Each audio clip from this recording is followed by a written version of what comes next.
Welcome to Two Balls in the Mic.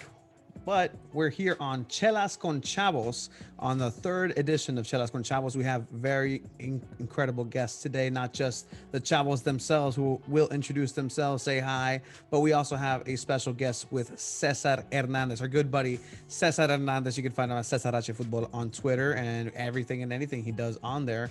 Our first three-time guest. Our first three-time guest. So please welcome, without any further ado, if you want to say hi, Cesar. First three-time guest, do I get like some sort of award, some sort of trophy? What's going on here? Like, I guess you guys did give me that mug. That was pretty cool. I like that. Yeah, Appreciate we have trophies for our next fake FIFA game if you win. We've actually given those to the winners, and they've been very happy with them. But yes, so we have Cesar Football, as I like to refer to everybody's screen name in person. It's always fun just because they forget sometimes that's their own screen name. And let's say hi to some of the Chavos. Chavos, one of you guys want to go ahead and start, introduce yourself again, say what you are, if you're a padrino, or what your position is, and we'll get this started. How's it going, guys? Samrod, or Sammy, however you guys want to call me. Good to be back on the show with you guys again.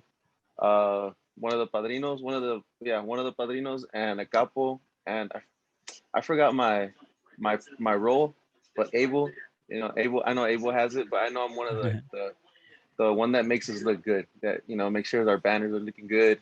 Make sure we're looking tidy. Nice and tight. Like it.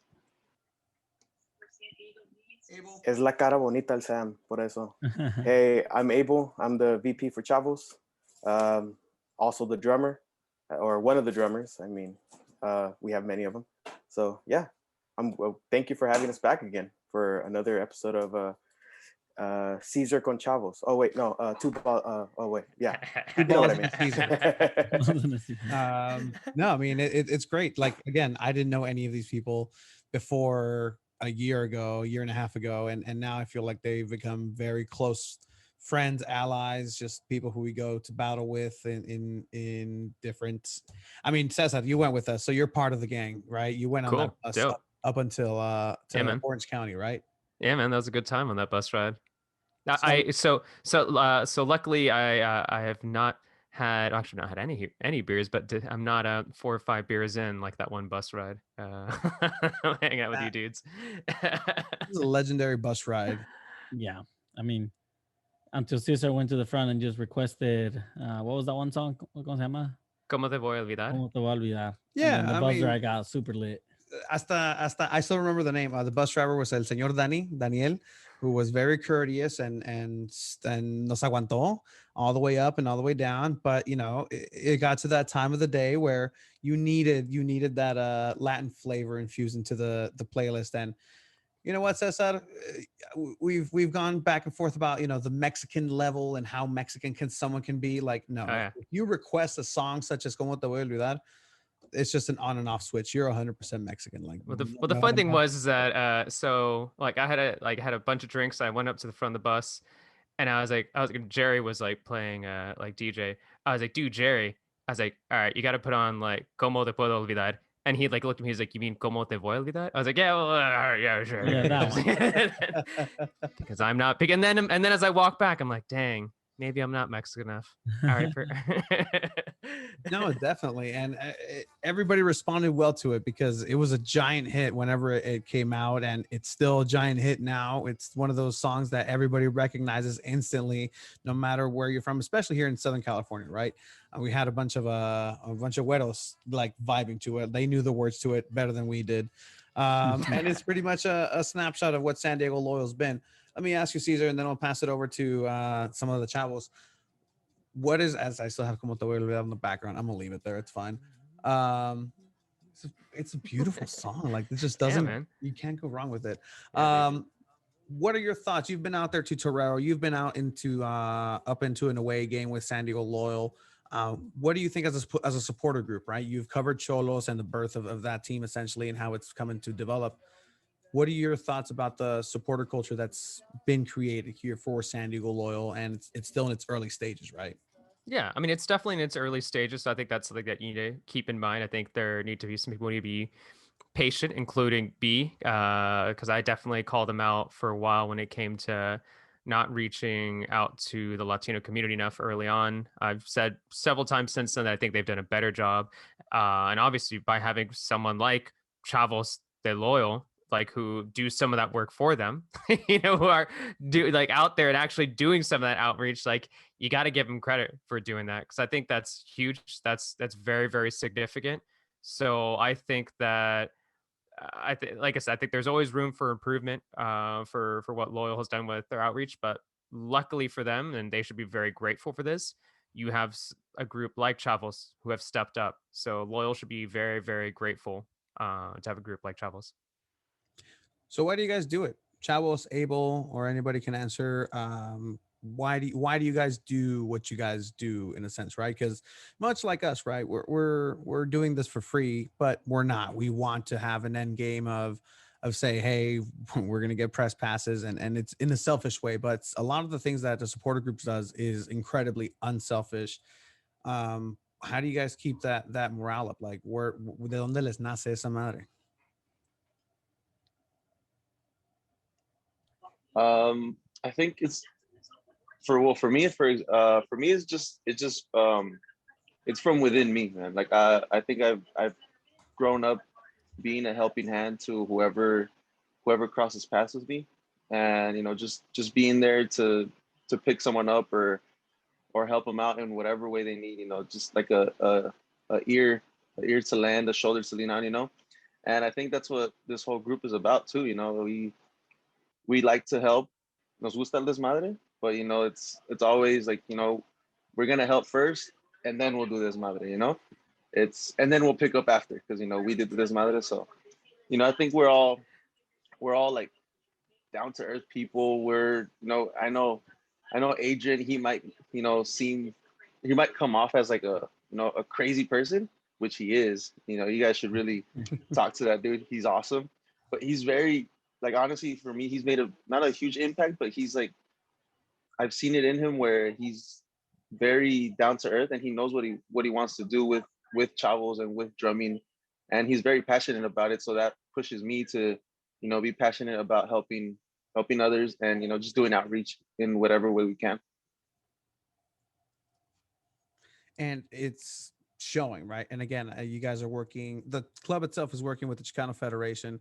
I didn't really hear anything much of what actual work has been done. I know it's a little bit behind the scenes. You guys are also doing something with the community, correct? Yeah, we're doing a backpack drive for back to school. So we have a GoFundMe link on our Twitter. I think we also have one on Instagram. But yeah, we're trying to just raise money and give back to the community, and spreading the lovely word of Chavos out there, and Loyal, of course, Loyal. So the word of Loyal, as you guys said, had to be spread into new ears on this last Saturday, was it? When they went up against Xolos, and there was a lot of talk and hype around that game for a while. Was it going to happen? Was it not going to happen? It finally did happen, and it was 100% capacity. None of this 30%, 25%. Now it was like todo lo que querían ir went, right? And I just want to ask, as far as the supporters standpoint, did you guys feel like you guys succeeded against Xolos? Like, if we were just talking strictly Chavos / locals, the 109 versus La Masacre, how do you guys feel you guys paired against them? I mean, in all honesty, I mean, there's a lot of growth we got to do, obviously. Se nota que tenemos que crecer mucho. El ambiente también. I mean, there was a lot of crossed hands, people just standing there. So that just shows right there that we have a lot to grow. Now, if you look to our left, I mean, from our side, you saw that whole section where the Tijuana supporter groups, I was going to call them La Masacre, but La Masacre, no. But they were going crazy the whole time, that whole from top to bottom. They were just cheering and chanting on, although it was just one drum, one flag, but they were all together jumping up and down. On our side, I mean, we were still loud. We still put our 100%, 110% on the drums. And we just kept going nonstop, 90 plus. But in all honesty, I mean, it's a growing process. We're going game by game in a trial and error. But that doesn't mean our passion isn't at 100% just because we saw that. No, we're just going to use that passion to fire ourselves up, for the next game or the next time we meet Xolos next year or whenever it comes. But I mean, that's just my opinion. Everybody else can have their own, right? And so I want to ask Cesar, So, yeah. how's it going, man? What's going on, guys? So we have Miguel joining us. How's it going, Miguel? I want to ask Cesar. Hey, not too bad. Bien aquí nomás.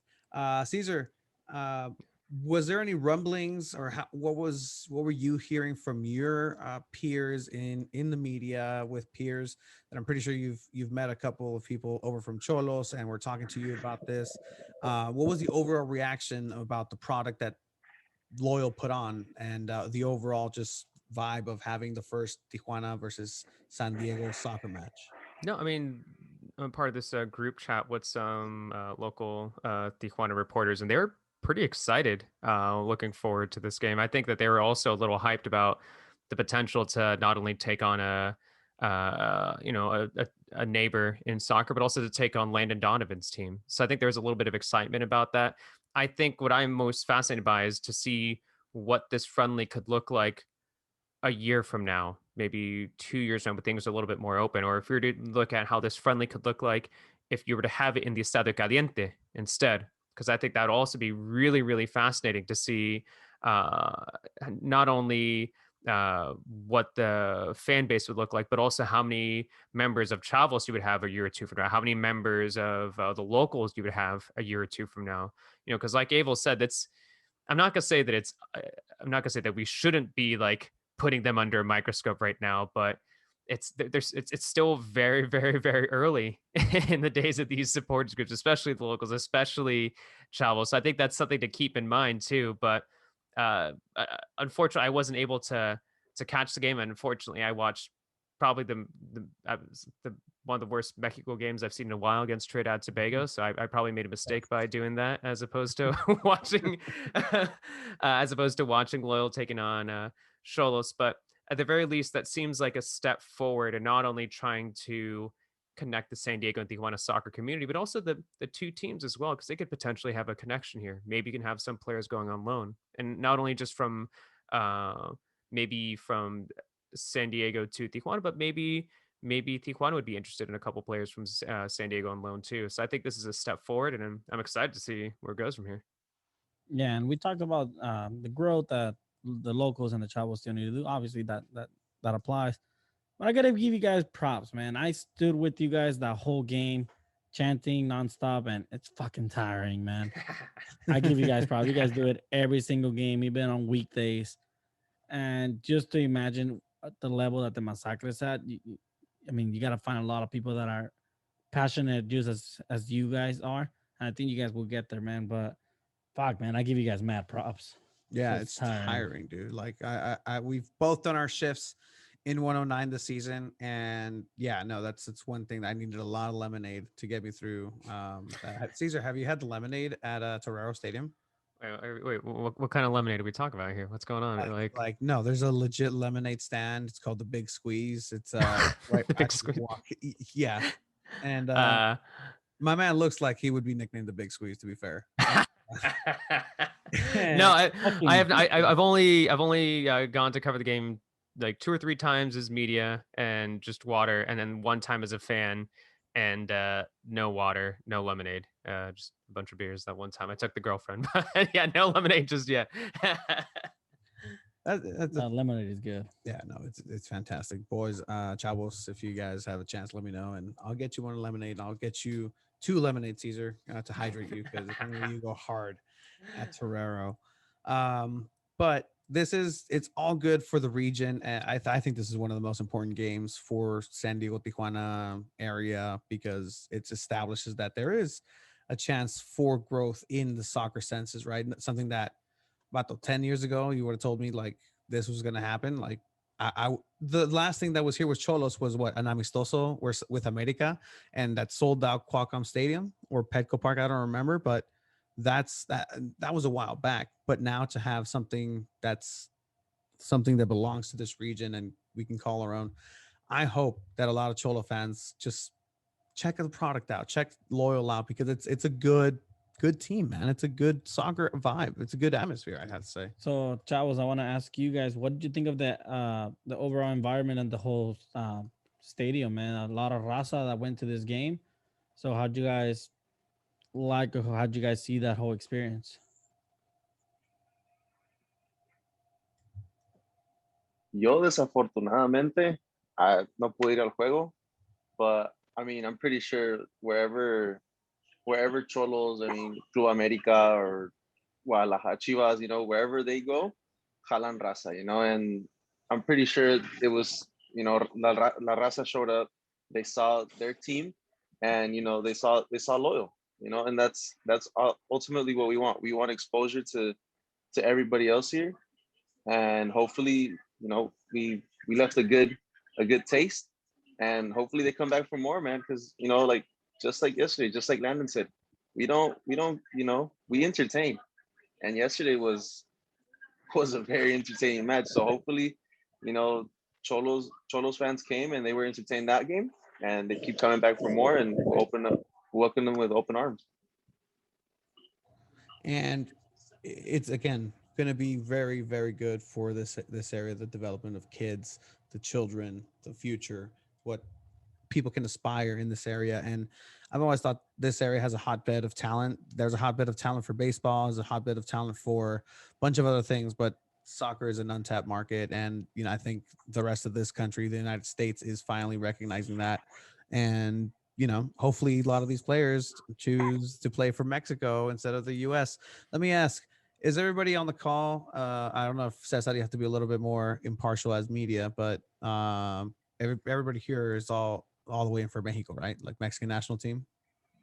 That's the only team that I publicly support. It's just the Mexican national team. Oh, Everyone else, I don't really care. I try to be unbiased, but the only team that I will openly be like, yeah, dude, just because it's just like basically like family and culture. It's just definitely the Mexican national team. So let's get into it, right? I think everybody's in the clear here. Nobody's a Landon lover. I think the Landon loving stops now, right now. We can go back to it in a bit. But what do we think? Cesar, Gold Cup is coming up. Is starting already. Second game for Mexico. Gio, if you want to take over, tag. Man, so I had both games yesterday. Whoa, what the fuck are you muting me for, bro? Shit. Sorry, guys. Tony, man. So obviously I missed. I caught most of the Trinidad game, and fucking refereeing. It's what you can expect for CONCACAF, right, Cesar? Dude. Yeah. So here's the thing. Like, I usually never liked. I always like hate people who complain about refereeing a little too much. People who like always say like, oh, like the refs against this team, the refs against that team. You know, Mexico should have they should be playing in a better you know, region. They shouldn't have to deal with this. But that was the first time in a long time where I really was pretty. I don't know. I did feel a little angry. I'm not gonna lie. I felt a little angry about some of the decisions that were up against Mexico. I felt quite frustrated with the fans doing the goalkeeper chant. I got quite frustrated with the team as well. It was rough. That was a very, very tough match for me to watch. But at the very least, Mexico did end up coming back with that 3-0 against Guatemala. But at the same time, like, that's a given. They should be defeating teams like that. They should be getting 3-0 wins against teams like that. So yeah, rough start for Mexico in the Gold Cup, but that's normal though, right? Like, Mexico always has some sort of like issues in the goal. Like, it's not like it's always like really simple that they get like 3 wins and go through. Sometimes they get some weird draws. Sometimes they get some odd results. So I think, I don't know, hopefully this is just kind of normal. They bounce back. They'll be fine. And we'll see who they get in the semifinals, because there's a potential they could play the U.S. men's national team, which would be interesting. But I think they'll probably see them in the final. I really hope that doesn't happen, because I have my ticket for the final already. Okay, I'm waiting for it to be Mexico against the U.S. Yeah. So, Chavos, I know you guys, most of you pretty much were at the game yesterday. Did you guys happen to catch the highlights or anything for the Guatemala game? So I was able to. I was actually watching both games. Oh, Nice. shit. That was Miguel? Yeah, that was Miguel. Go ahead, Miguel. Go ahead. Sorry, we got really bad service over here in Florida, but I was the same thing too. I had the Loyal game going on the laptop, and then I had the Mexico game going on TV, and I honestly thought it was pretty bad there for a little bit. I thought for sure that once Stoneman went with the red card, I thought that was my night for that, and the Mexico game got delayed. And it just felt like one of those nights where nothing was going to go right. But the Mexico game was actually really, really, I enjoyed it a lot. And I think that Funes Mori came in to the national team at a very good time, when Raul Jimenez was injured. And he's definitely, I mean, for an Argentinian-born Mexican, I'll give him a pass on this one. I really enjoy seeing him out there in the field. Yeah, I was always okay with Antonio Nelson Ciña because he was a Brazilian turned Mexican. For as lame as a Brazilian as he turned out, he was strong when with Toluca and a little bit in the national team. But I don't know. I had my doubts about Funes Mori, but he's come out and he's guns a blazing right now. Yeah, I think with Funes Mori, it's just he hasn't had lately the best run with Monterrey. But I mean, I don't like because he always ends up scoring somehow on Chivas. But again, Mexico needed that solid number 9 with experience, and they play so much better with the solid 9 on top. Not taking anything away from Pulido, but I like Pulido dropping back a little more behind the striker. But Cesar, how do you see Funes Mori adapting to Tata Martinez's squad? I think the thing is that with Raul Jimenez out, you're like, all right, of the players who are eligible, who's the closest that we can have that brings what Raul Jimenez does? Obviously, Chicharito, his situation is a little difficult right now, so he's not in play right now for all three. So you look at someone like a Henry Martin, maybe Alan Pulido. Obviously, Henry Martin's now involved in the Olympics, so it's between those two. And you look at the other options. You look at some of the young strikers, and I would say that Funes Mori is probably the closest. I'm not saying he is Raul Jimenez, but he's probably the closest you can have to Raul Jimenez because of how well-rounded he is, how physical he is. Like, he's definitely like a physical kind of player. The way he can drop back, have his back to net, and kind of like dish out some passes. So that's what I like about him. And especially since, I don't know, there does seem to be a lot of like criticism that he gets because he was born in Argentina. And I don't know, I think it's kind of weird. If you're Mexican, you're Mexican. If you have the papers, like, maybe I'm just saying that because I'm Mexican American, and sometimes I feel like people criticize my own Mexicanness. But like the dude lives in Mexico. Like, they literally someone like broke into his house in Monterrey. I think that was like earlier this year. It's like, I don't know. He's raising his family out there. So I don't know. Hopefully, I'm kind of rooting for him a little bit just because I want him to prove the doubters wrong a bit. But I also get it too, just because like obviously a lot of people who feel more about club over country than country over club, and they see some dude from Rayados like scoring, and they're like, like if you're a Tigres fan, that hurts. If you're a Chivas fan, you're like, that Funes Mori, that guy. Like, I can understand how some fans would be like a little bummed out, but I don't know. I'm rooting for him. I like him. I think he's a good striker. Yeah, that's a good point, man. But like you said, Tony has that feeling too. Like Chicharito with Mexico. I love Chicharito, but when he plays with Man U, you hated Chicharito. Yeah, right? I'm not a fan of Chicharito. Same thing with Pulisic and Chelsea. Like, I hate when he does well with the US. I kind of dig it when he does okay with Chelsea because he never really does great. But it's just he's just sharpening his tools and bringing him back to CONCACAF and winning meaningless tournaments and waving it in everybody's face about a fake trophy and all that shit. Like, it is what it is. It is what it is. And we would be maybe waving that in Pulisic's face had Mexico won the trophy, Nations League. We would. Yeah, right? Come on, there'd be like people, the Angel and whatever in like Mexico City, just like waving the Mexico flag and like celebrating and whatnot. If Mexico would have won that thing, come on, let's not kid ourselves. We would have been hyped about it too. Anytime you beat the US, I'd be hyped. Absolutely. Yeah. So Abel, let me ask you, right? So you're also personal friends with Landon Donovan, right? So Simon. So you said you were watching the Mexico Honduras Guatemala game, right? So what are your thoughts on this Mexico iteration? Do you like Funes Mori? Are you full gung ho about him too, or what are your thoughts? Oh, I have faith in him. There's a fire in him as soon as he got onto the squad. I mean, even that picture of him when he becomes a citizen, like there's a smile in him, you know? And I know he wants to score. I know he wants to do just a lot, from my point of view, at least. There are some scary moments in the Mexico game. Yesterday, especially, I mean, I just watched a little bit of the first half. They were struggling. They're just struggling to find, you know, either set pieces or struggling to find, you know, just getting it in. You know, there was plenty of opportunities that were seen in the first half, but they struggled. But I think in the second half, I don't know what Tata said inside the you know, their locker rooms, and they just came out. I mean, 3 goals is good. You know, one expects more, especially with probably like Honduras or El Salvador, but they're still challenging, which is good. We want to see that in CONCACAF. We want to see that challenge come up. But yeah, I mean, I was scared at first, but then, you know, when I was keeping up with the second half, I was like, okay, 2 goals, okay, 3 goals, all right, comforting. But we just got to beat El Salvador next week, or no, this Sunday. Yeah, we got to beat El Salvador this Sunday because we got to be on first place.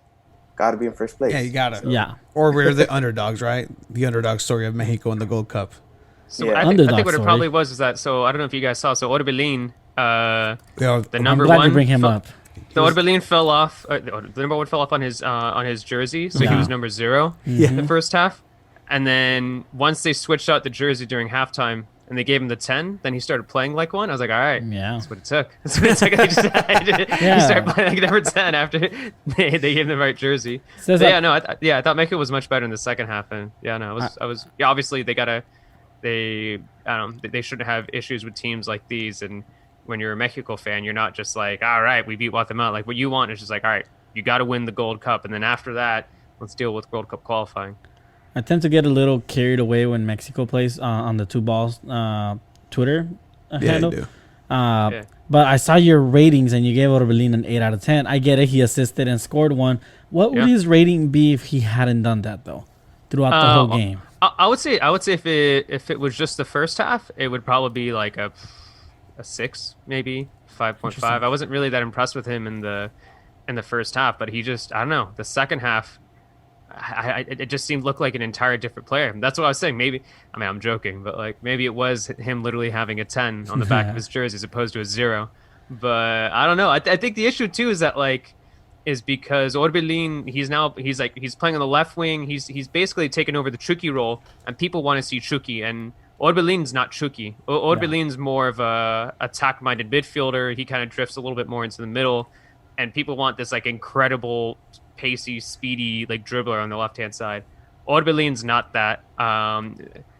Tecatito was supposed to be that. Tecatito was not playing very well for Mexico. I thought he had a pretty bad game yesterday. So I think that, I don't know, if we're going to throw some criticism, it's definitely for Tecatito. And I think for Orbelin, I think you got to give him credit, like a San Diego Loyal. It's okay if you have a little bit of a poor start, as long as you have a great finish. You know, you help the team get some wins. I don't know. That's I got to give him credit for that.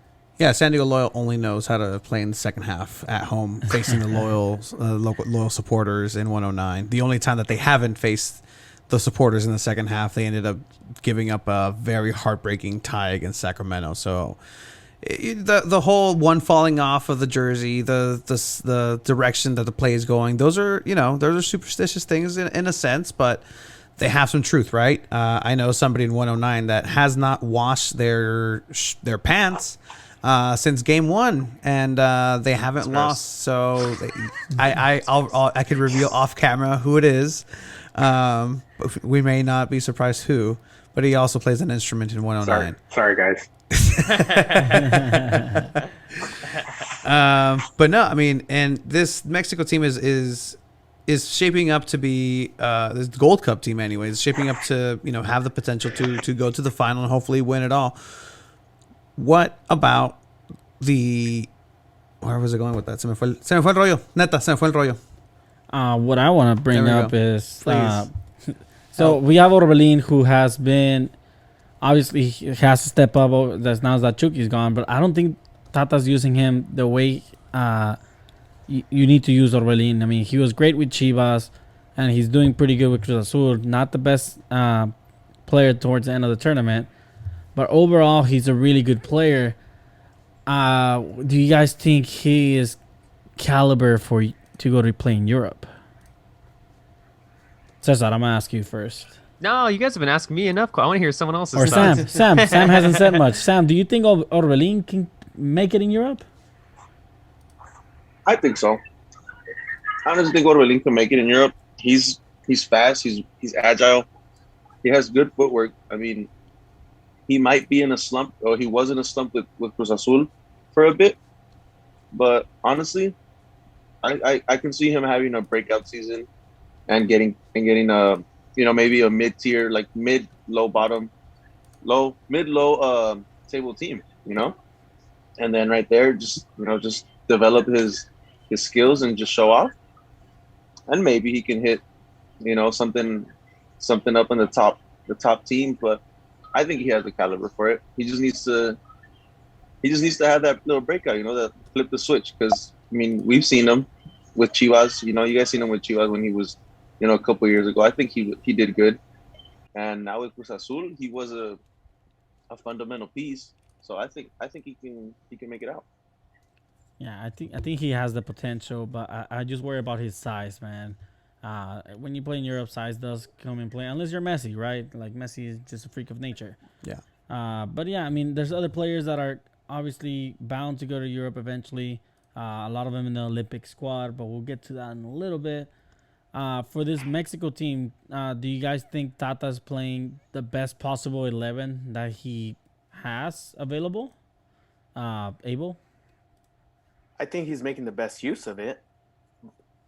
He'll make his mistakes probably at times, but I know he had to split it up between the Olympic team and the A team, or whatever the squad is that you want to title it as.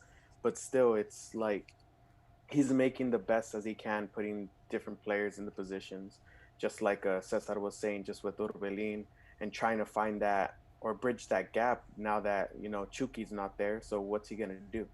I've seen that he has to put Efrain. Is it Efrain, the kiddo from Efrain? Yeah. He's gonna have to utilize him a lot more probably, because I mean, he needs that front. He needs that front now. So, I mean, again, my opinion. No, I think that makes sense. It's just that it's tough because you have injuries to Raul Jimenez, you have injuries to Andres Guardado, you have injuries to Chucky. Now those are some three very important players.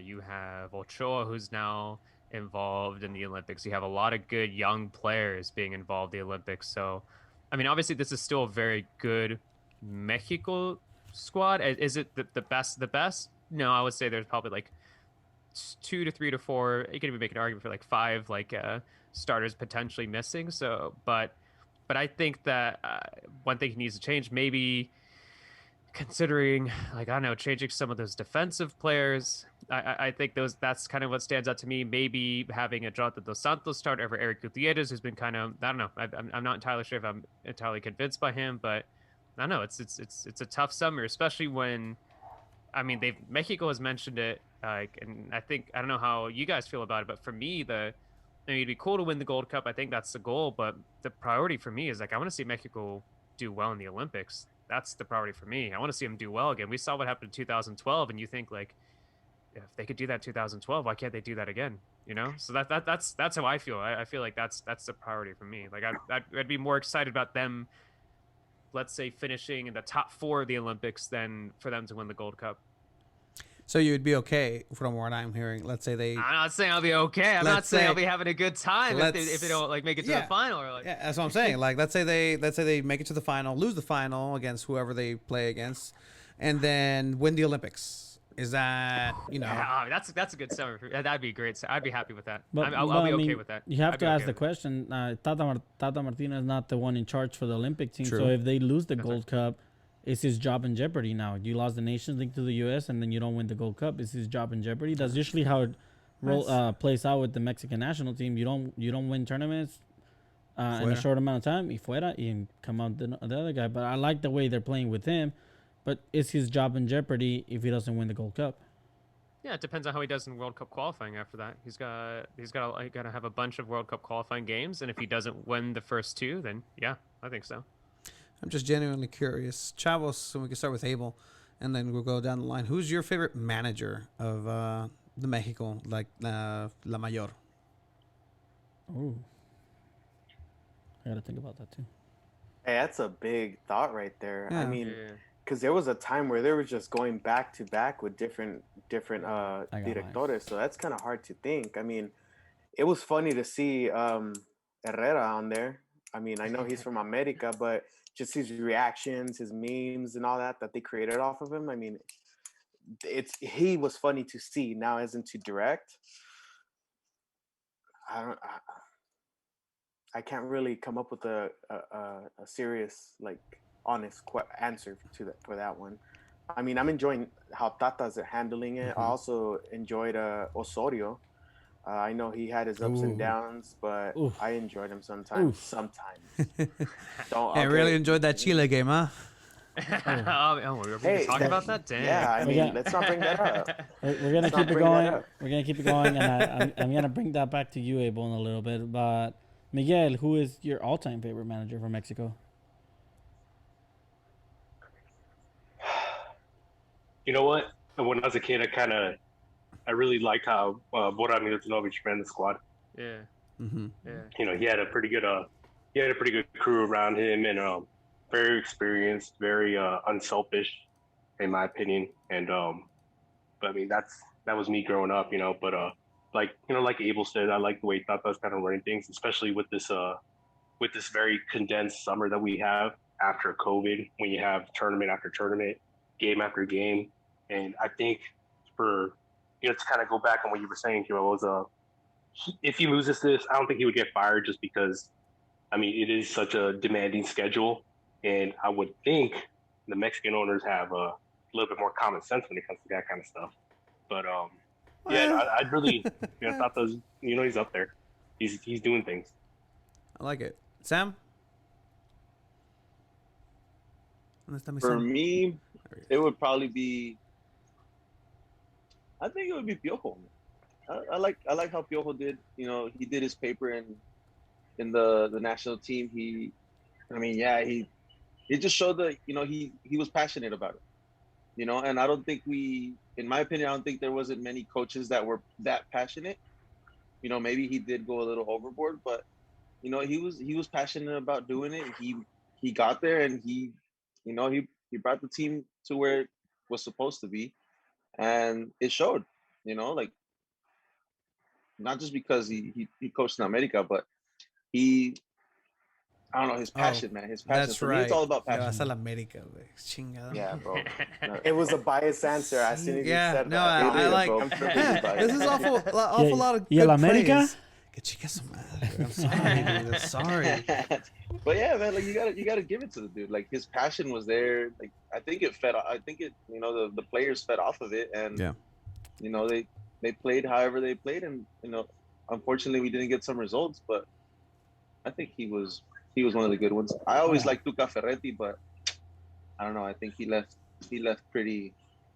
Tuca's He never let me wanted to. down. He's never wanted to he's coach never Mexico. wanted, though. yeah. He's never wanted to coach. That's the issue. Like, I would have been down for Tuca to do something like long term, but I mean, he's getting good money, like in Tigres. He's basically he's basically god. running the Liga MX All-Star team. That's what those guys are over there. Pretty So much, like, yeah. and I'm like, I don't know. He's only stepped in for like those short amount of times. It would have been pretty cool Yeah. for like Tuca to have a long-term project for O3, but just like, Oh yeah, that would have been awesome. he doesn't want to do that. He doesn't. That's not what he wants. Would have been cool. Now with but, his new team now. Yeah. What about you, Well, Cesar? Juarez, no? Oh yeah. Mhm. yeah, he's with yeah. So Cesar, favorite manager from Mexico? I don't know, because it's like weird, because it's like I didn't really like start like actually like analyzing and like looking at like stats for managers until like, I don't know, my like 20s. So it's like a little bit of like a limited amount of options there. I don't know. I feel like I definitely would have been cool to see Vucetich get the job earlier. I know right now I say Vucetich and Chivas fans be like, wait, are you sure? you sure? Vucetich, you sure?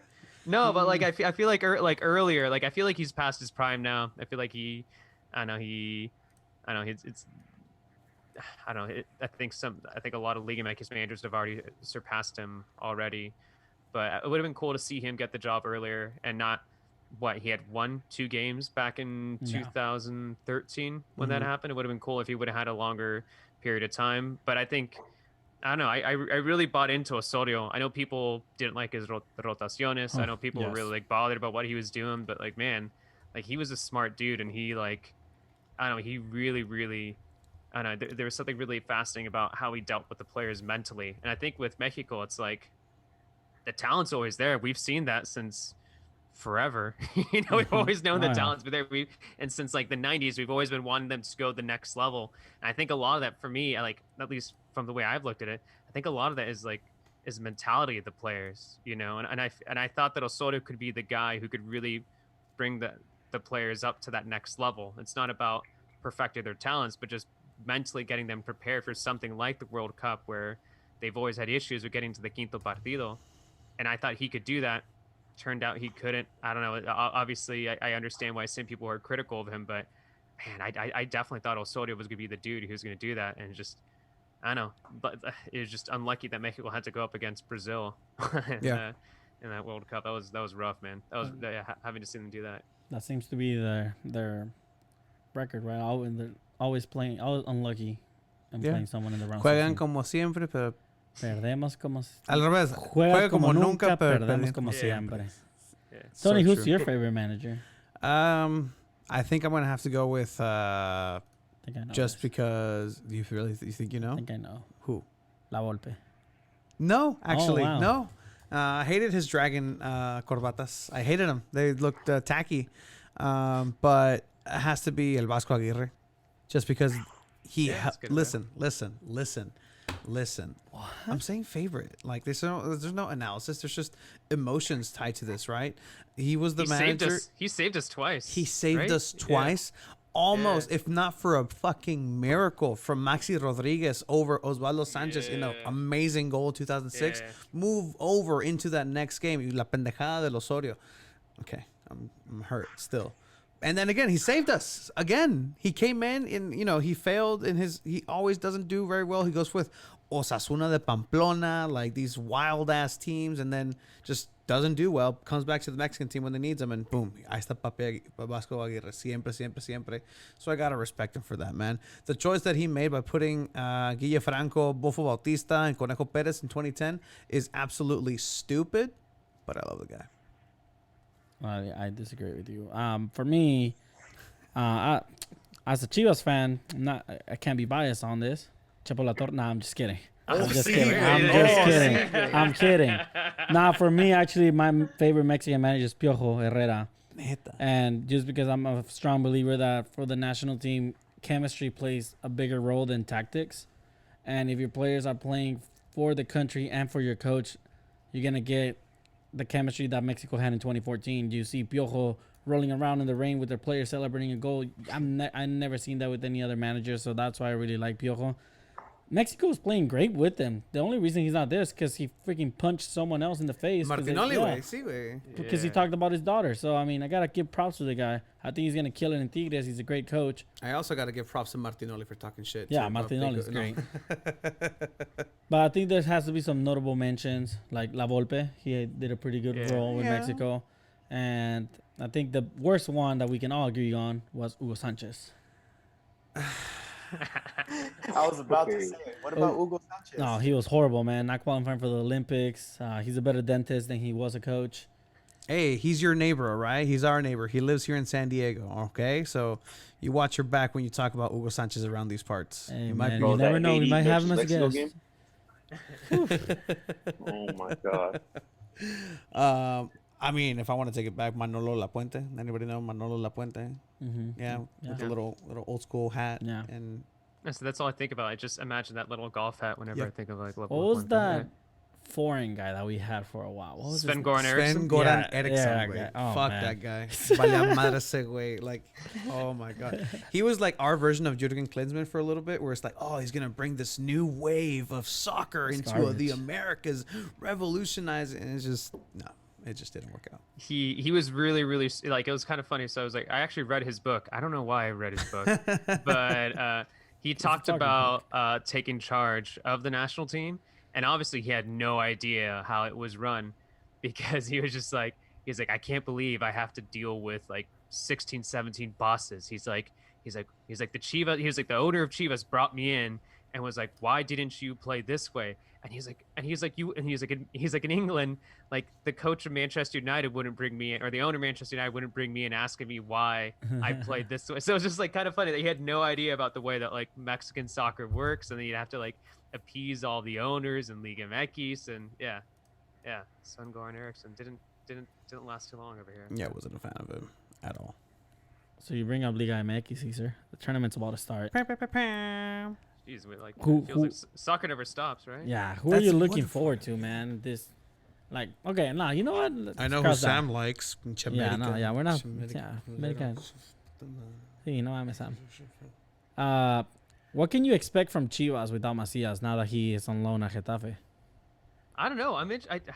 But the thing was like, it's interesting with Macias and Chivas, because I feel like obviously like things weren't exactly right there. Things were kind of like he was struggling a little bit there. It seemed like he was having a better time with Leon than he was with Chivas, and it felt like Chivas fans a lot of them were getting really, really angry with him. So I felt like it's good that there's a little bit of a break here. I think Chivas fans wanted him out. They were angry with him.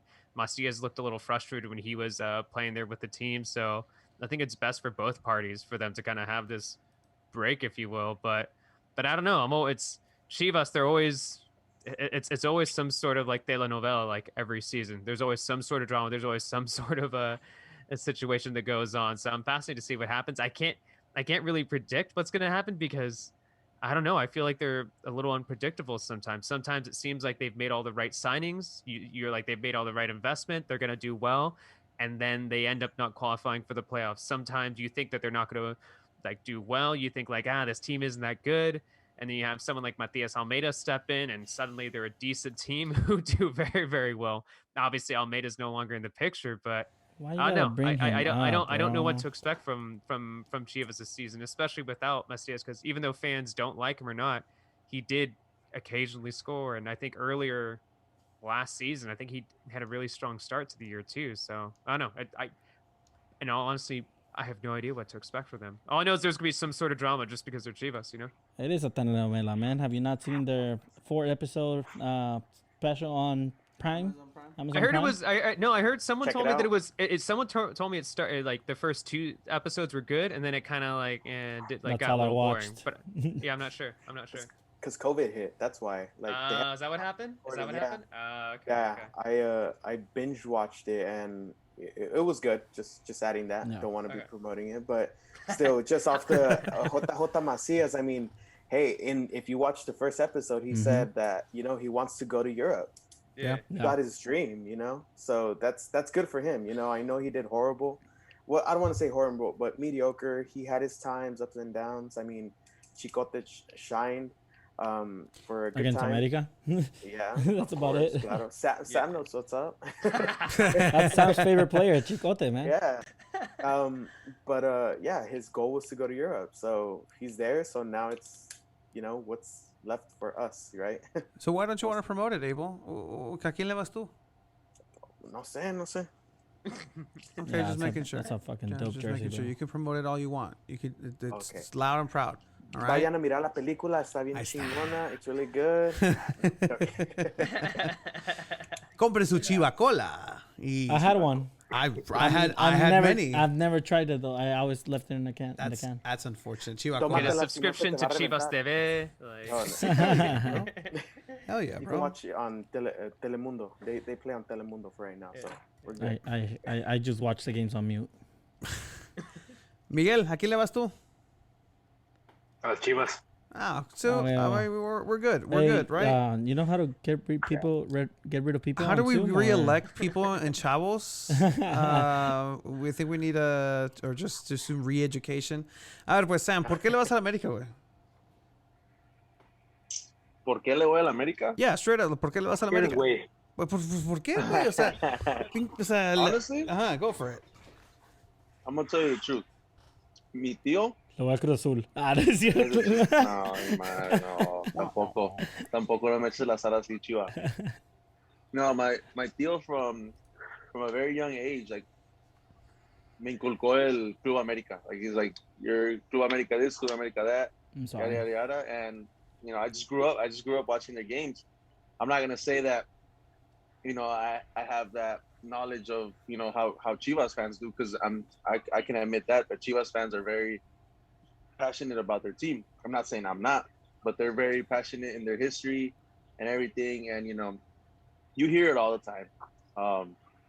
100% mexicana. Like, yeah, cállense los hocicos.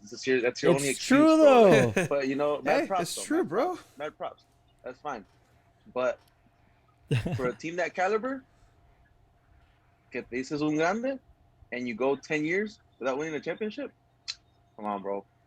Sin You sin need que to los gut check yourself. sin que los But- equipos te quieran vender los jugadores a buen precio, sin que cada vez También, que I'm estén a- interesados en un mexicano le dupliquen That's how el they get you precio. guys. I love this. That's how they get you I guys, love man. this. I don't know, man. But like I said, like, yo soy americanista desde lo que yo me acuerdo. I mean, I think it was el primer campeonato que yo me acuerdo fue la del Gol de Oro, el Mm, misionero. yeah. Y me dijo mi mamá cuando estábamos en la iglesia. How el misionero scoring the goal cuando estaban en la iglesia? How appropriate.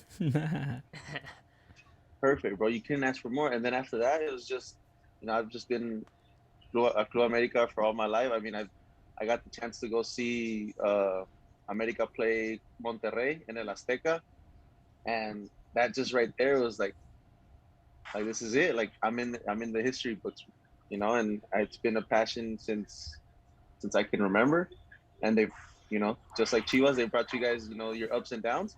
I've had more ups than downs lately, so Vato, you I remember when these tournaments eran de verano 98, invierno. This is the long tournaments. That's where Chivas earned most of their stars, not Yeah, these cheap, course. short apertura, clausura, this and that. I like him though. I like it too, but just know that those are a little cheaper than the ones that Chivas earned. En los campeones de campeones. It's all right, bro. You guys tell yourself what you got to tell yourself to sleep at night. And then when you guys won it, Wait, le ganaron no. al Necaxa. ¿Qué es eso al de- hermanito, güey. Ódiame más. No mames, güey. Ódiame más. ¿Qué, güey? Look Nadie what te you guys odia, are doing güey. right now. You guys are hating, bro. No, You guys are hating. no, es lástima, es lástima. Solitos venden ustedes esa frase. All right, Solitos. let's be friends again. So when Chivas and America host San Diego Loyal, vamos a ir. Yo You sí. too, Cesar. I mean, you're part of the como digo, you're part of the two. You're going to be in All right, let's go, man. the supporter Let's go, dude. Aeroméxico, Volaris. Let's go, Let's dude. go. All right, America.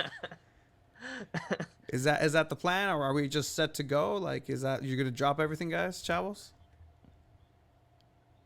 It's a must. I don't know how that's gonna work, but it's gonna be a good one. Just go to Cross Maybe I'll Border go. Express. Maybe I'll go as a Yeah. fan. I'll go as a fan. Get one of those custom jerseys, the ones with half and half. No, No, I hate No. those jerseys. I No. hate those jerseys, No. bro. no. It's There's- always fun seeing them, though. It's What? always ridiculous when you see them. That's why I'm saying it. Like I've seen Xolos mixed with Chivas one. I'm like, I hate you.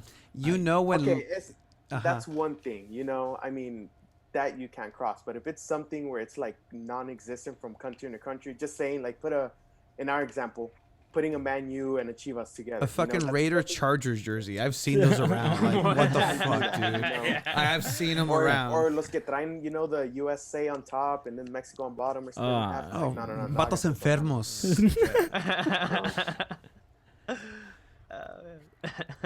I know a couple of the locals that are like that. Shots fired.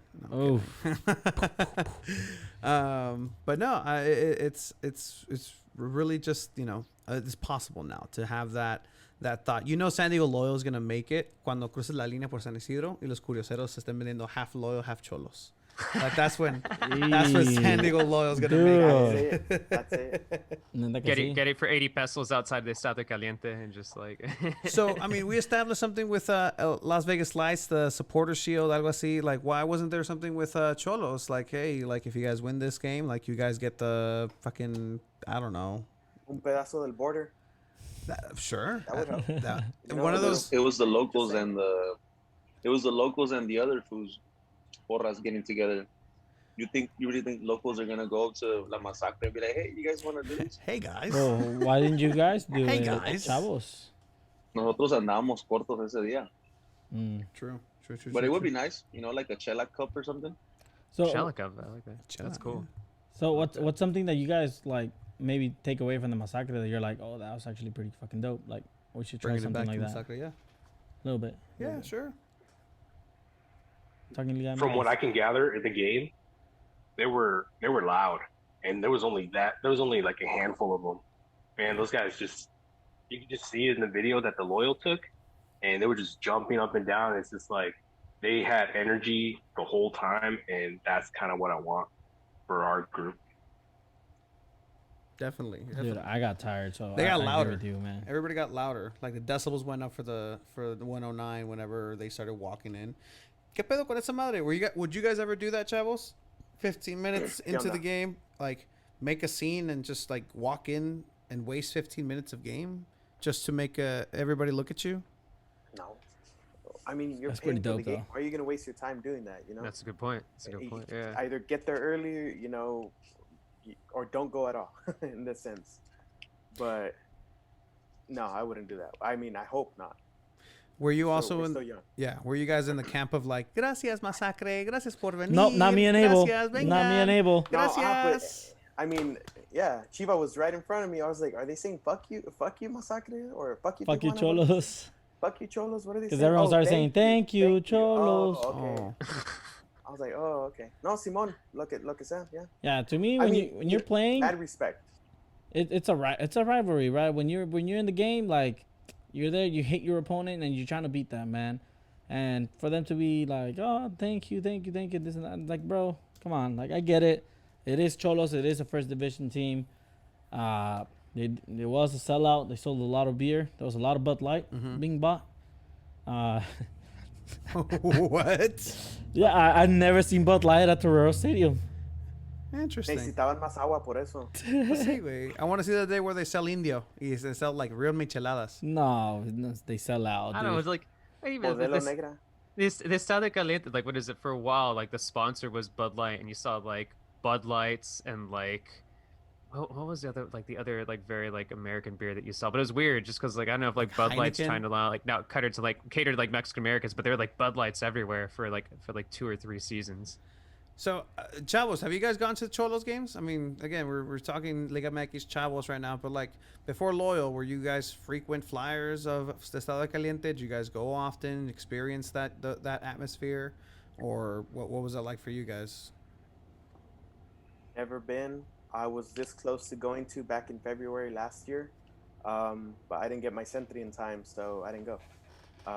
That was when Chivas were in town, and that's in the documentary too on Amazon. Again, you guys should watch it.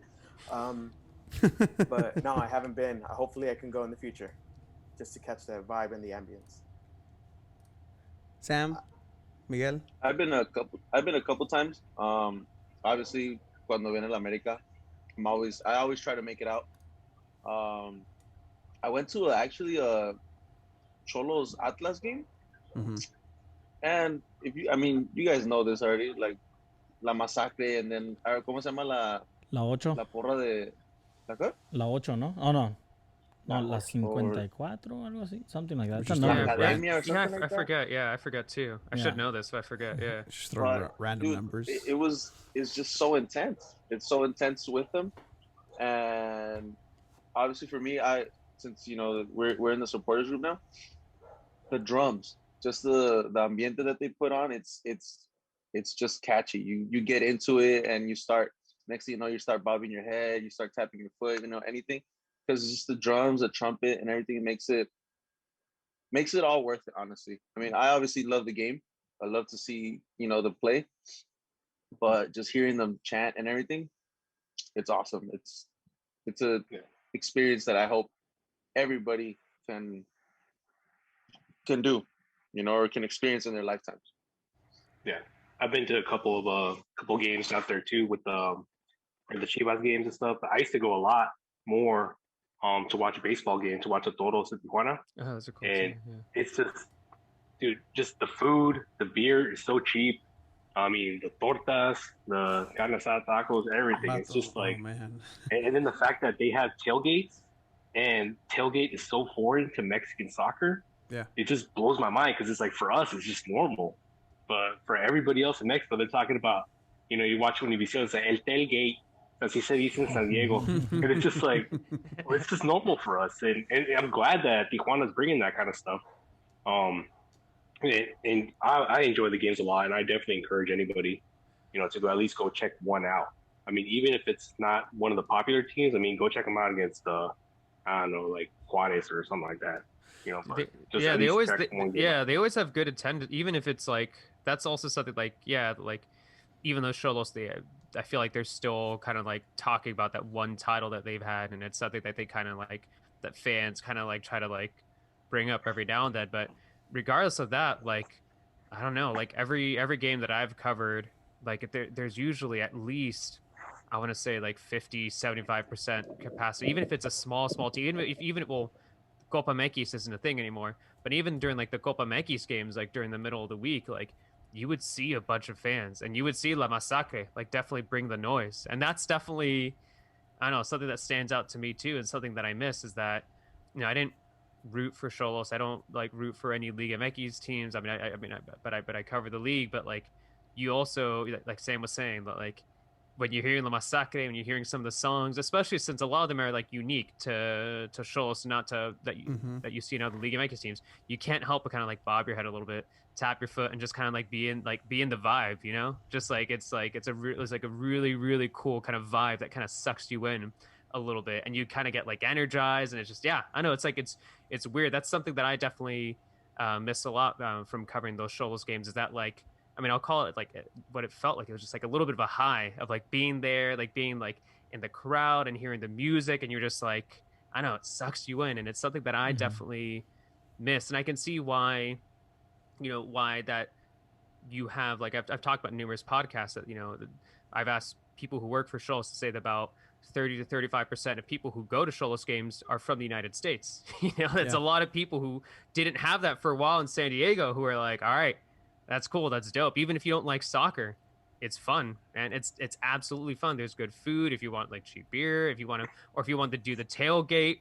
You see a lot of like, I always find it really fascinating when I would cover the games, like walking up and down the parking lot, that you would see a lot of California license plates, because it's just I know, a lot of like Mexican Americans driving down and just doing what they like to do: barbecue, have some carne asada, have some beers, and then go watch a soccer game. So I don't know, I think that's something that like I definitely miss doing. And hopefully, I mean, you think down the line with Loyal, you think, maybe if they do have their own stadium as opposed to playing at university, maybe that's something that they could kind of have too. Maybe you could have like people tailgate. Maybe you could have like the carne asada like before the game, and then you go in and like watch the match. Like maybe that's something down the line that could potentially happen. And I don't know, you could have other people just being sucked in and really, really like loving that atmosphere as well.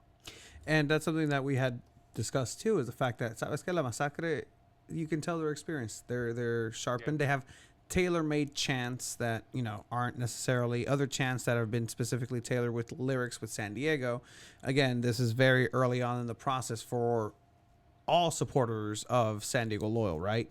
Whereas La Pinche Masacre is over here que La Pinche Policía and their chants and this and that. I'm like, hey, yeah, that's right. Yeah, that's actually what happens on a day-to-day basis over there sometimes in some areas. And it's just that time that just needs to pass in order to be a version of that, or even be better than that. And I think that with a little bit of elbow grease and communication, and sometimes things are gonna rub together and they're gonna create static, and that's just part of the growth, right? I'm pretty sure los pinches vatos locos de La Masacre didn't get along in the first meeting, like, hey, hola, güey, hola, sí, just democracy ensued. Like it had its bumps and bruises. Yeah, man, and like you say, a lot of people from the U.S., or especially here for San Diego, do go watch the Xolos game, because they're usually on Fridays, and people want to go out Friday night. So this is the whole experience. You go catch a game, you go eat some tacos after, and then you hit up Plaza El Zapato for some beer, some dancing.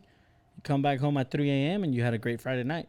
So a lot of people enjoy doing that. So, what's your go-to taco shop, Cesar? And then we'll go around, because I'm gonna let the Chavos think about TJ? in TJ. What's your go-to taco shop? See, the thing is just like I know it's the easy answer, but the thing is just like it's definitely the best that I've had down there is El Frank. Like El Frank is like really, really, really good. Like I know it's like that's like the touristy spot. I know that's what like people like to say, but It's convenient. dude, I don't know, man. It's good. Yeah, it's, no, it's really, really, really yeah, good. it is. Although, yeah, no. I mean, that's just as my easy answer, man. There's a place next to there's a place next to the stadium that sometimes I would go to. I already forgot the name, just because it was really close to the stadium, and I would go over there sometimes. And there is Las tortas Arracheras, maybe? Tortas on Washmobile was also pretty good too. Oh, but yeah. that's not taco. That's not tacos. But anywho, yeah. We'll count it. Tacos, tortas, any type of like food that can have like a dog next to it and be very much okay for you to just eat next to a street dog. Boys, chavos, Abel, do you have a favorite? Mira, yo no voy mucho a Tijuana. Voy más a Mexicali, so tacos Ataclan. You know, I travel 2 hours down to visit family, Mexicali. and I go Mexicali. Is your family from Mexicali? Yeah, I have most of my family in Mexicali. Hey, I love you, but that shit's a hellhole. No mames, güey. No, pues, No mames, güey. está bien caliente, Un pero asco. Like, all I can think of is the heat. Un Está bien asco caliente, man. de calor. Like, oh man, my girlfriend's family's from there, and I go sometimes, and they're like, "Hey, come and visit in September or July." I'm like, I'm está good. Bien, para septiembre ya está bien fresco, los 99. Bien fresco, 99 en la noche, güey. Fuck that. Esta madre que aquí la gente que hay 80 grados, me estoy muriendo de calor. Dude, I haven't turned on my AC here. And it's been hot as shit for the past, 2 weeks? No Tengo AC, frío, and we're like a light nothing, sweater. man. I go down home to keep myself humble and remind myself what heat is, because damn, dude. But no, there's times here where it does get hot as shit too under the sun, so I Yeah. do want to say that. But No, are the pero tacos just as good in Mexicali? No, Chinese food, bro. Yo creo la comida china sí está buena, pero yo creo que también hay una diferencia. I mean, it's so weird, just a culture shock. Even with tacos, moving up here, hay un lenguaje diferente en los tacos también that I've noticed, you know. So, and it's just a 2 hour, you know, drive from each other. 2 hour and a half hour, depends if you're hauling ass down La Ramurosa or whatever. But it's just a different ambience when it comes to food and culture. I honestly think I'm biased because I haven't tried a Tijuana taco, so I'm just saying tacos de We gotta Mexicali. take you. Mira, güey, the reason the flavor is different in Mexicali, and I'll just break it down for you, Abel. No digas que and, son de Cesar. perro, ¿eh? No son de perros. Those dos son de perro, güey. Pero Eso el sí. perro de Mexicali gets cooked on a radiator with the car off. So the flavor, because it's so fucking En el hot. piso. En el piso, güey. Like, it just gives it that extra flavoring that you like. So, no need for a grill over there, man. Sam or... Huevito estrellado en la calle.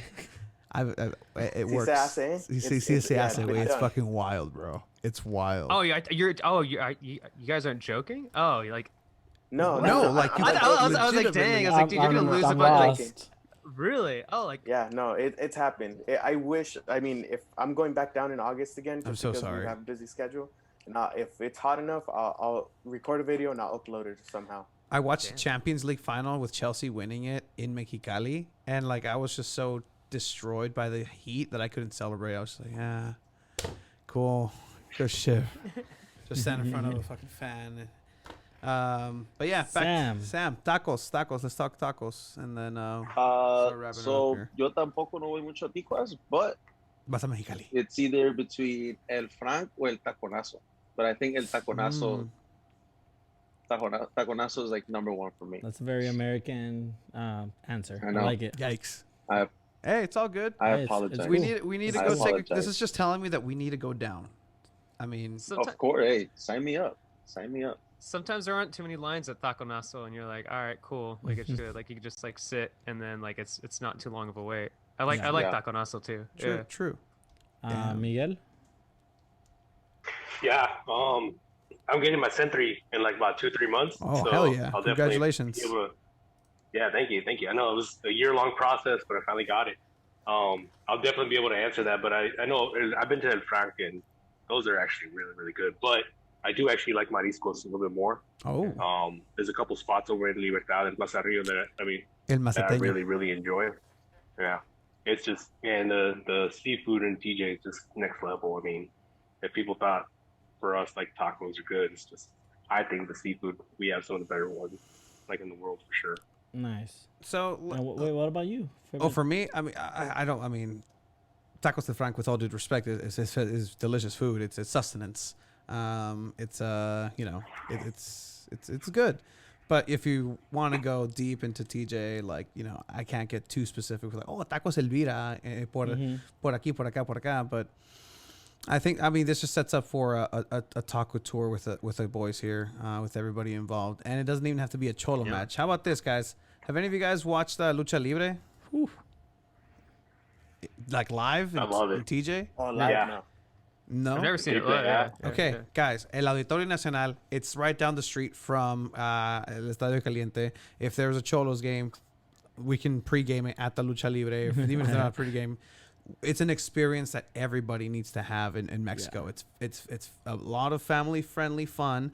Wrestling, madrazos, chair shots, cheap $1 beer, beers. all the wonderful food that you can imagine.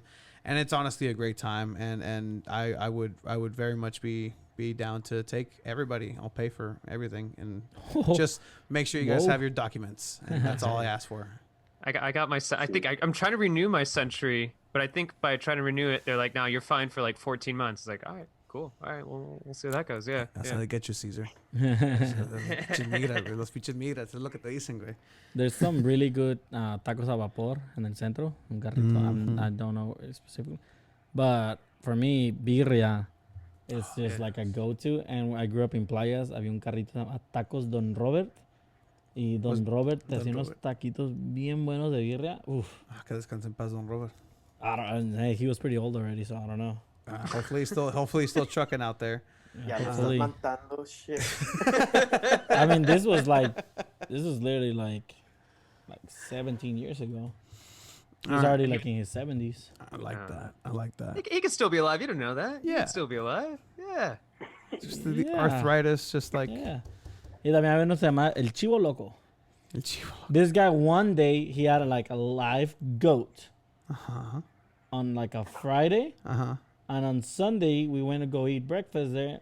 The goat was not there. And my dad asked him, "Where's the goat?" And he's like, "You're eating it." So why would he like parade the goat? Is my I have thing. no idea, but Like, like, era birria Here's de the chivo. goat you will eat in a couple of hours. Yep.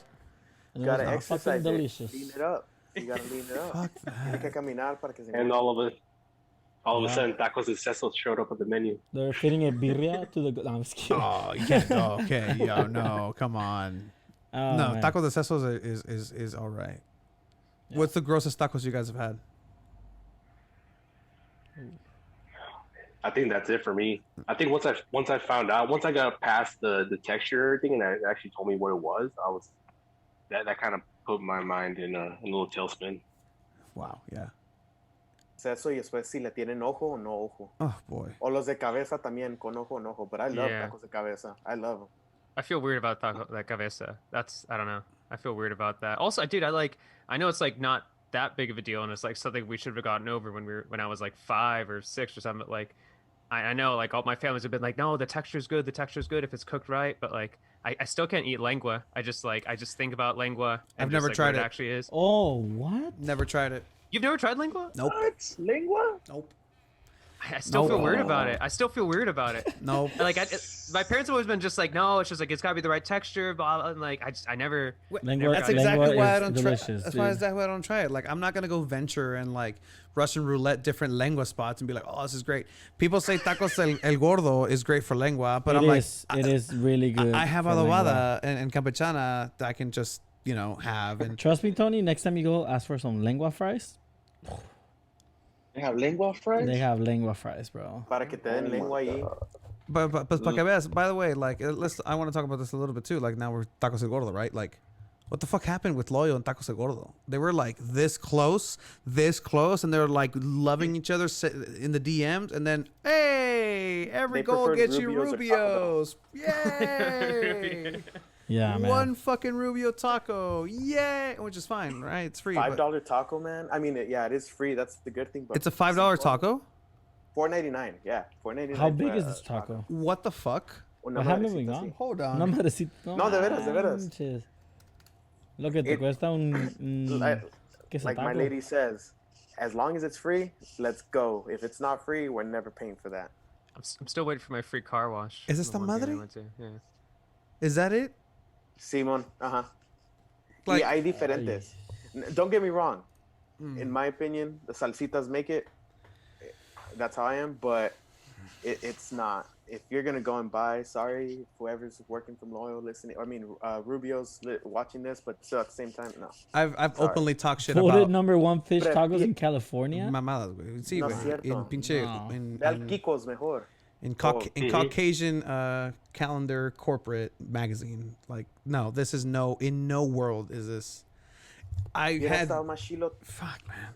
Sorry. No, I speak openly about Ralph Rubio and what he did. On the cup, it says Ralph Rubio went down to Ensenada to Baja and tasted the most amazing fish tacos. Ralph Rubio later came back to the United States and crafted his own recipe. Vato, Ralph Rubio was like, "Oh, this is good. How'd you make this?" "Oh, pues mira, vato, es así. You put this batter and this. Oh, okay, cool." Brought it over, made millions. Straight up. That's what the guy did. And God bless him. Like, it was America, right? So he made the right moves, but I'm In not. true colonizer fashion. Yeah. It happened. Taking other people's ideas. This is why Chavos is so important, Abel. This is why this movement needs to speak for itself. We don't need Jesus, I don't want to cut ties with the team. We don't need a Ralph Rubio telling us what Chavos needs to chant or say, all right? We can't have, a Chavos de loyal. No, son los Chavos. Jeez. No, sí, Chavos. eso sí. No malo que quería decir, our uniform would have looked badass with the big Taco del Gordo like logo on it. That would have been really cool. That would have been really badass. Aunque sale, that little logo they have, it would have looked good. Fun fact. Taco car. When we had our phallic looking MS Paint logo, the original thought for our logo was going to be like two balls in like the Tacos El Gordo silhouette type of thing, talking into a mic. But then we just ditched that because the budget wasn't big enough. So we're like, all right, just go ahead and go with this. And, it worked out. I like it. So, yeah, as we wind down, just one last question for everybody. Again, thank you for everybody joining us on this. This is not necessarily as structured as the episode. It's a little looser because this is how we talk, right? Se habla con la raza. This is how you talk with your family. This is how you talk with your friends. Yeah. And this is why I really enjoy doing this is because we get to know the roots of the reason why people like somebody like Cesar, right? Like you support Mexico, the national team, nobody in Liga MX, but you have a story with it and you have a reason with it, and it's all tied with the way that you were raised. And we were all raised around this area, maybe not except Cesar, but I know you have a preference for this. So I'll start with you, Cesar. Otay or San Isidro crossing? Which one do you prefer? The thing is, I actually haven't gone across the Otay cross. I've always just done the San Isidro. Is it actually? Because the thing is, like, I don't want to go out there and then cut back, and I'm always kind of lazy. If I'm like, I just have me go down the freeway, and I'll just deal with whatever traffic. So like, and usually like when I have crossed, it's been like I leave like kind of early, and then I get the Century back, so it's never too much of an issue. But I don't know, I've never actually, I think once a long time ago, maybe with some family, we came back on Otay, but I usually just do the San Isidro. Yeah. Nice. I don't know. I have no preference until I actually try the Otay. Okay, well, we'll come back on Otay on our little trip. No. Let's say, Miguel, what do you like, Otay or San Isidro? Yeah. So I actually have a lot of fond memories of crossing both borders. I used to go to Catholic school, and I used to live in TJ, so we used to cross the San Isidro border all the time because it was our school was right there. Mm-hmm. But then also we went every Friday night. We used to cross the Otay border because my older brother used to play softball on the fields out there. El Romero Manso. So yeah, and so I think for me Otay is probably a little bit better just because I have better memories, of hanging out with my brother and crossing it late, and it's always just less busy. It's always just been the case. So yeah, that's my favorite. Yeah. Abel? Bueno, pues no cruzo aquí mucho, but la que esté más corta. That's my opinion, Whichever shorter, you go on the app or wherever, and it's like, all right, ¿cuál es la más corta? And then you just go to that one. I will say the crossing in Mexicali is pretty nice. Like not the getting to it, But once you're on the line, like it goes at a good pace, even if you're in the ready lane or not. It's good. The selection of curioseros is a lot less than there is here in San Isidro. The churros are subpar as most Es la food in nieve. Mexicali. La nieve que tienes que probar. La nieve limón while you're waiting in line. Oh, bro, So you nieve got de munch limón on. is my shit. I mean, if it's bro. hotter in that area, you probably need it, right? Yeah. Sí, Yeah. güey. Sí, But güey. you have Diablito. cars like radiators exploding because it overheats and they're pushing it. Fuck. Crazy. I might get Yeah. myself a tejuino too, and I don't even like tejuino. Somebody's ass water. Do you like tejuino? Nah, not really. uh, What about you, Sam? San Isidro or Otay? Honestly, the only one that I've crossed from is San Isidro. Mhm. So just like Cesar, I can't have a, I can't decide on which one is better until I cross the other one. But I think San Isidro is good because you got the trolley right there. Yeah, So you just that's nice. just hop on it and go home. That is nice. That is nice. All I'm gonna say is, does Otay have tortas del Johnny? no, they don't. O sea, San Isidro is better. Tortas del Johnny Tortas is del Johnny undefeated. is pretty clutch. Esos vatos, I respect the hell out of those people The that hustle, man. that hustle. You buy a torta and then the line just leaves you and they find you somehow. 20 cars later, they go ahead and find you and lock you down. And here's tu torta. And they're there from like 4 a.m. to like midnight, bro. It's the best. We should have them a sponsor. Shout out Tacos, Tortas Tortas Johnny Johnny. and La Línea. But we do want to thank our guests, obviously, today on Chelas con Chavos. You can find the Chavos de Loyo at Chavos de Loyo on Twitter, on Instagram. Please go ahead and check them out. They are working together with the community and with the Back to School project. The link is in their Twitter and Instagram. We also want to go ahead and thank Cesar H Football. Please tell us what you have going on in your life, Cesar. Too much. Too much. But if you want to follow all the soccer stuff I do, just on Cesar H Football on Twitter to see my ramblings about Mexican soccer, a little bit of loyal, a little bit American soccer. I don't know, other soccer stuff. Just it's like I said, it's a little bit too much of an infatuation for me. So I'm always talking about it. I love it, man, and it's really good content. Like, you don't speak as highly as you should, Cesar, because your content is very much of quality, world class, I have to say. Oh, Oh, thank you. Yeah, thank you. Absolutely. All right, guys, thank you, and we'll stop recording now.